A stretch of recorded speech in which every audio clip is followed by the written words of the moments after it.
एक दिन की बात है, एक लड़की की माँ खूब परेशान होकर अपने पति को बोली कि एक तो हमारा समय खराब और ऊपर से हम इतने गरीब, एक वक्त का खाना मिलना भी बड़ा ही मुश्किल हो रहा है।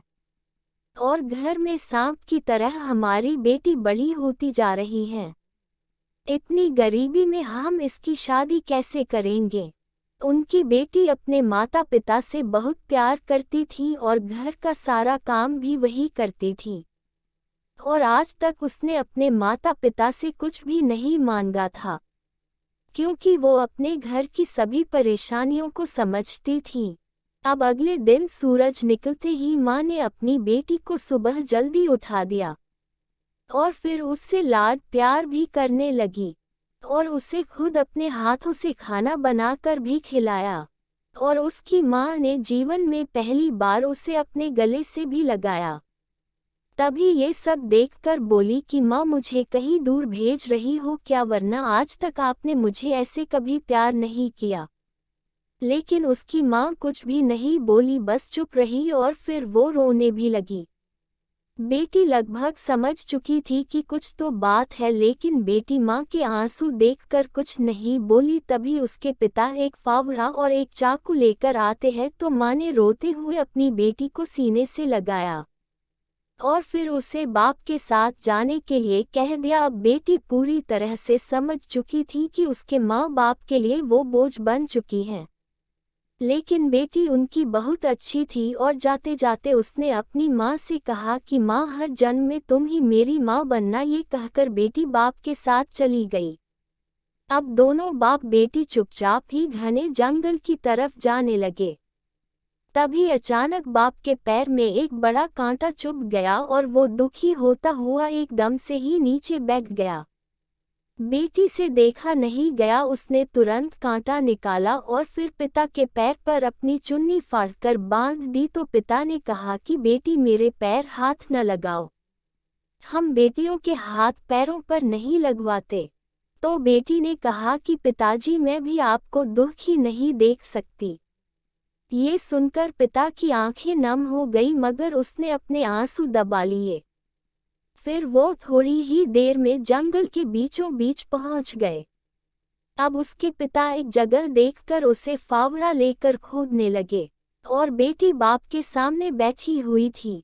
तभी थोड़ी ही देर में पिता बहुत ज्यादा थक गया और उसके पसीना आने लगा। तभी बेटी बाप का पसीना अपनी चुन्नी से पोंछने लगी और फिर उसी चुन्नी से अपने पिता के मुंह पर हवा भी करने लगी। ये देखकर उसके पिता ने अपनी बेटी को धक्का दे दिया और कहा कि पीछे हट जा, मुझे अपन काम करने दे। तो बेटी ने कहा कि पिताजी, आप मुझे मारकर गाड़ने के लिए इतनी मेहनत से गड्ढा खोद रहे हैं, तो क्या मैं आपके लिए इतना भी नहीं कर सकती।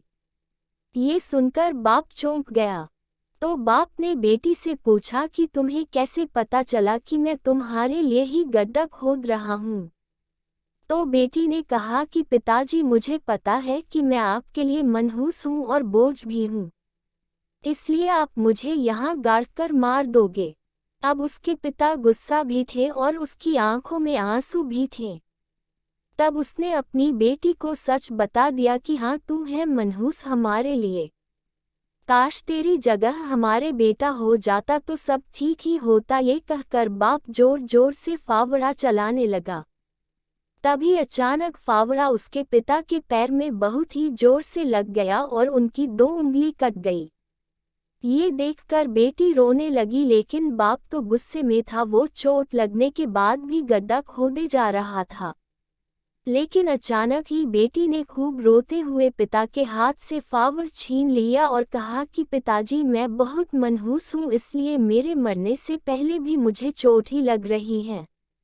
इसलिए आप घर जाओ पिताजी, और आप चिंता मत करना पिताजी, मैं खुद ही गड्ढा खोदकर इसमें लेटकर मर जाऊंगी, लेकिन घर नहीं आऊंगी। ये कहकर उसकी बेटी रोती हुई उस फावड़े से गड्ढा खोदने लगी। तभी अचानक उस गड्ढे में एक पुरानी सी पोटली निकली। जैसे ही उसकी बेटी ने जल्दी उस पोटली को खोलकर देखा तो वो हैरान हो गई, क्योंकि उस पोटली में सोने की बहुत पुराने सिक्के थे।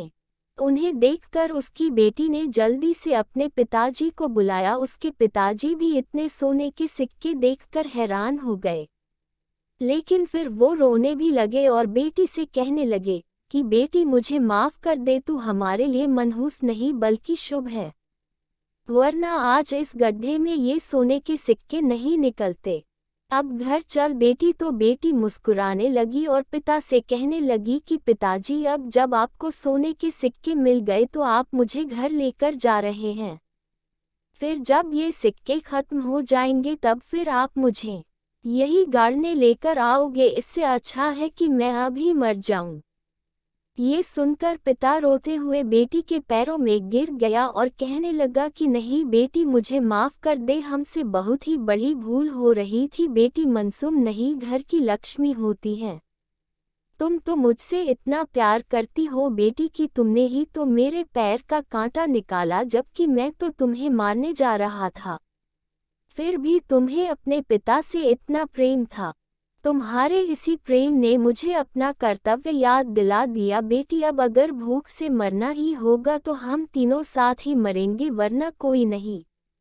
और रही बात इन सोने के सिक्कों की, तो ये लो, इन्हें वापस इसी गड्ढे में दबा दो। ये सुनकर बेटी बाप के गले से लिपट गई और कहने लगी कि मुझे अच्छा लगा पिताजी, आपके अंदर ये बदलाव आ गया, वरना आज मैं आपको यहीं मरकर दिखा देती। तभी बाप ने अपनी बेटी से कहा कि नहीं बेटी, ऐसा मत बोलो, अब मुझे सब समझ आ चुका है और अब तू मरने की बात मत कर, वरना तेरा ये पिता खुद ही मर जाएगा। तभी दोनों बाप बेटी वापस घर चले गए और खुशी खुशी अपना जीवन जीने लगे। वाकई में दोस्तों, बेटी कभी बोझ और मनहूस नहीं होती। उसके नसीब का तो खुद भगवान ही दे देता है, जैसे उस बेटी को उस गड्ढे में सोने के सिक्के मिल गए।